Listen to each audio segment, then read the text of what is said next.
Hello everyone, welcome back to the video. I am Sudhanshu Singh, SEBI registered research analyst. आज की ये analysis थोड़ा सा डिफरेंट होने वाली है। रीजन बिहाइंड, आज डिफरेंट डिफरेंट टॉपिक्स को हम सेम वीडियो में कवर करेंगे। सबसे पहले हम बात करेंगे ब्रेकआउट स्ट्रक्चर, जहां मैंने शॉर्टलिस्ट किया है 3 to 4 स्टॉक्स, जहां पर हमें एक प्रॉपर रीटेस्ट का फॉर्मेशन होता हुआ नजर आ रहा है और ये स्टॉक आने वाले टाइम में बड़ी मूव अपसाइड में दे सकते हैं। और इसी के साथ साथ हम बैंक निफ्टी के दो मेजर स्टॉक एसबीआई और एचडीएफसी को भी डिस्कस करेंगे।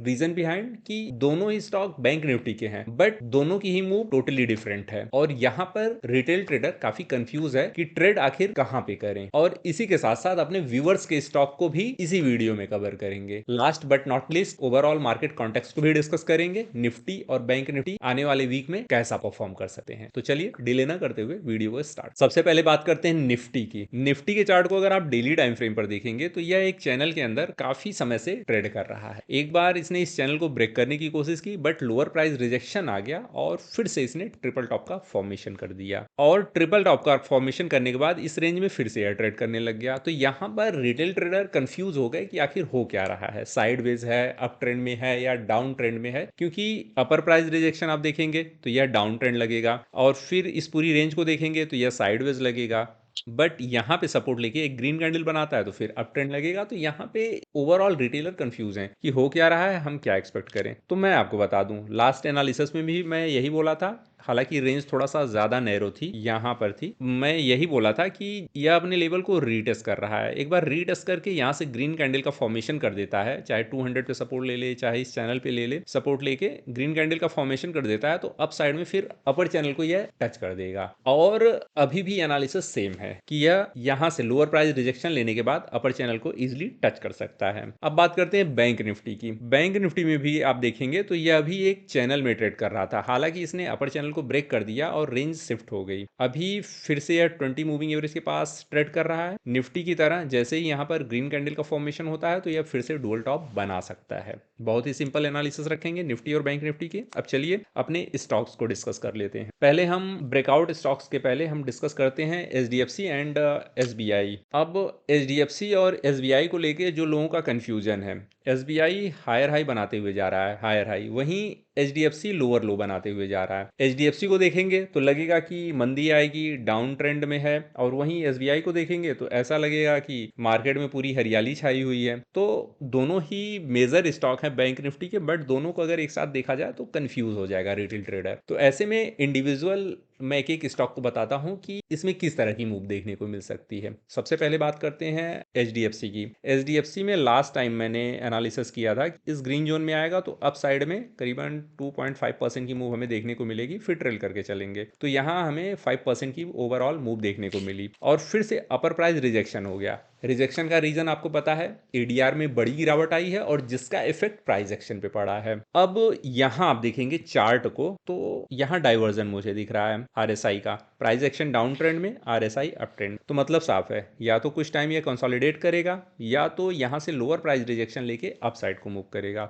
दोनों ही कंडीशन में हमें 5%, 5.5% अराउंड हमें अप साइड में देखने को मिल सकता है। कंडीशन क्या होनी चाहिए अगर हम ट्रेड प्लान करते हैं तो? अगर हम ट्रेड प्लान करते हैं तो इस ग्रीन जोन में 920 के ऊपर जैसे ही प्राइस एक्शन आता है तो यहां से 975 तक इजी मूव हम देख सकते हैं एचडीएफसी के स्टॉक में। रिस्क रिवार्ड काफी फेवरेबल होगा इस प्राइस पॉइंट पे। अभी नहीं, अभी ये स्टॉक डाउन ट्रेंड में है तो थोड़ा सा इसको एक रिवर्सल ले लेने दीजिए। तो एक बार को जैसे ग्रीन जोन में आता है तो फिर रिस्क रिवार्ड काफी फेवरेबल हो जाएगा एचडीएफसी के स्टॉक में। अब बात करते हैं एसबीआई। एसबीआई का चार्ट मैंने ब्रेकआउट के पहले आप लोगों के साथ शेयर किया था। यहां से ब्रेकआउट आया और अभी आप देख सकते हैं करीबन 10-12% की मूव हमें देखने को मिली। एक बार मैं इसे स्केल कर लेता हूं। यह ब्रेकआउट मैंने अपने फ्री टेलीग्राम चैनल में शेयर किया था। 16% तक की मूव यहां पर आ चुकी और अभी भी यह स्टॉक हायर हाई बनाता जा रहा है। ऐसे में जिनकी पोजीशन है वो यहां पर ट्रेल करते हुए चल सकते हैं, यहां पर ट्रेल करके चल सकते हैं। पार्शियल प्रॉफिट बुकिंग नहीं, क्योंकि ऐसा कोई लेवल मुझे नहीं दिख रहा है कि यहां पर पार्शियल प्रॉफिट बुक किया जाए, बट यहां पर ट्रेलिंग का लेवल है तो ट्रेल करके चल सकते हैं। बट जो लोग नई पोजीशन प्लान कर रहे हैं कि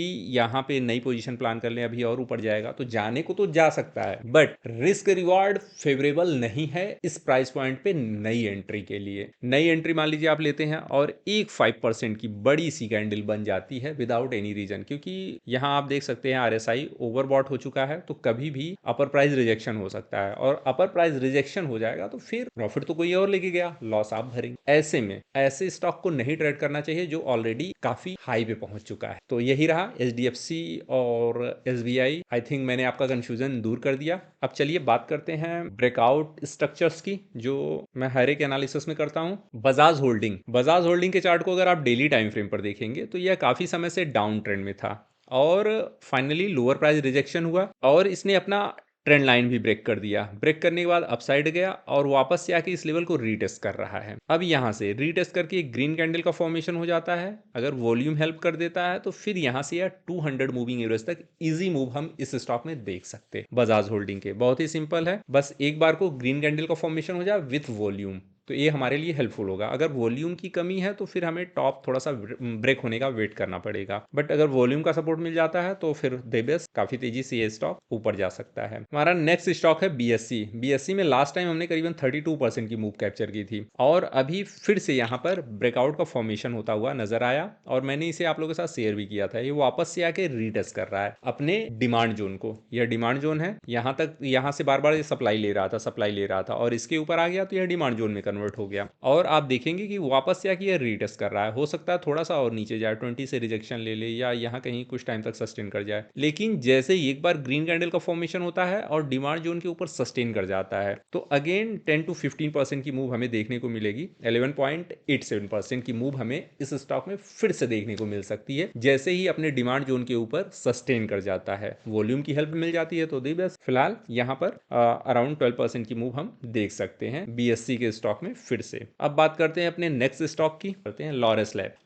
लॉरेस लैब में थोड़ा सा डिफरेंट स्ट्रक्चर बना है। अब यहाँ देख लीजिए ये राइजिंग चैनल के अंदर ट्रेड कर रहा था, ब्रेकआउट आया, इस मूव को हम लोगों ने कैप्चर भी किया था अपने फ्री टेलीग्राम चैनल में, मैंने इसे भी अपडेट किया है। तो वापस से आके इसने अपर प्राइस रिजेक्शन ले लिया, फिर आके लोअर चैनल पे इसने सपोर्ट ले लिया और अभी हमारी एक्सपेक्टेशन है कि जैसे ही इस अपर चैनल को ब्रेक करता है और सस्टेन कर जाता है या तो डायरेक्ट या तो फिर रीटेस्ट करके ये अपसाइड में जाएगा और 1132 तक की मूव हमें इस स्टॉक में देखने को मिल सकती है। लॉरेस लैब में 9.93%, अराउंड 10% की मूव मिलेगी, तो इसे हम ट्रेल करके 3 पार्ट में कवर कर सकते हैं। अब बात करते हैं अपने व्यूअर्स के स्टॉक। ये डिलीवरी का स्टॉक है, हमारे व्यूअर ने पूछा था इसको, इस मूव को तो मैंने ही कैप्चर किया था, इसको मैंने शेयर भी किया है टेलीग्राम चैनल में और इसके बाद वापस से आके यह अपने लेवल को रीटेस्ट कर रहा है डिमांड जोन पे और रीटेस्ट करके वॉल्यूम की हेल्प, यहाँ पे वॉल्यूम बहुत जरूरी है, यहाँ वॉल्यूम ऑप्शनल नहीं है। जैसे यहाँ पे वॉल्यूम था तो हमें यहाँ पे भी वॉल्यूम चाहिए, जैसे वॉल्यूम आ जाता है सपोर्ट ले लेता है तो फिर अप साइड में हम डुअल टॉप का फॉर्मेशन देख सकते हैं। डुअल टॉप भी होगा करीबन 10 से 15%, एक बार देख लेते हैं, यहाँ से कंसीडर मैं करता हूँ तो 10% तक की मूव अप साइड में हमें देखने को मिल सकती है वन शॉट डिलीवरी के स्टॉक में, जैसा कि लास्ट टाइम हमने देखा था यहाँ पे। नेक्स्ट है मैक्स फाइनेंशियल सर्विस, इसको भी मैंने अपने टेलीग्राम चैनल में ही शेयर किया था, इवन ये ओपन है। यहाँ देखिए मैक्स फाइनेंशियल सर्विस 5 जनवरी को मैंने शेयर किया था और इस स्टॉक को देखा जाए तो 1712 के लेवल पर शेयर किया था और 25 के ऊपर इसमें बाइंग मुझे दिख रही थी और अभी यह स्टॉक ट्रेड कर रहा है 1824 के पास, तो अगेन 7% या अप है अपने ब्रेकआउट लेवल से। तो ऐसे में नई एंट्री यहाँ पर भी नहीं है, रिस्क रिवॉर्ड फेवरेबल नहीं है, जिनकी पोजीशन है वो ट्रेल करके जा सकते हैं। और सबसे बड़ी बात है कि यह रीटेस्ट करके जा रहा है तो मतलब अपसाइड जाने के चांसेस और भी ज्यादा हैं। हालांकि मैं 10% ही अपसाइड एक्सपेक्ट करता हूँ डेली टाइम फ्रेम पर, तो उसके करीब है, ट्रेल करके आप जा सकते हैं। नई पोजीशन यहाँ पर क्रिएट करना थोड़ा सा सेफ नहीं। तो यही थे हमारे व्यूअर्स के स्टॉक और मेरे ब्रेकआउट स्टॉक जो मैंने फाइंड आउट किया। आपको कैसा लगा कमेंट करके जरूर बताइएगा और चैनल पे नए हैं तो चैनल को सब्सक्राइब कर। मिलते हैं नेक्स्ट एनालिसिस नेक्स्ट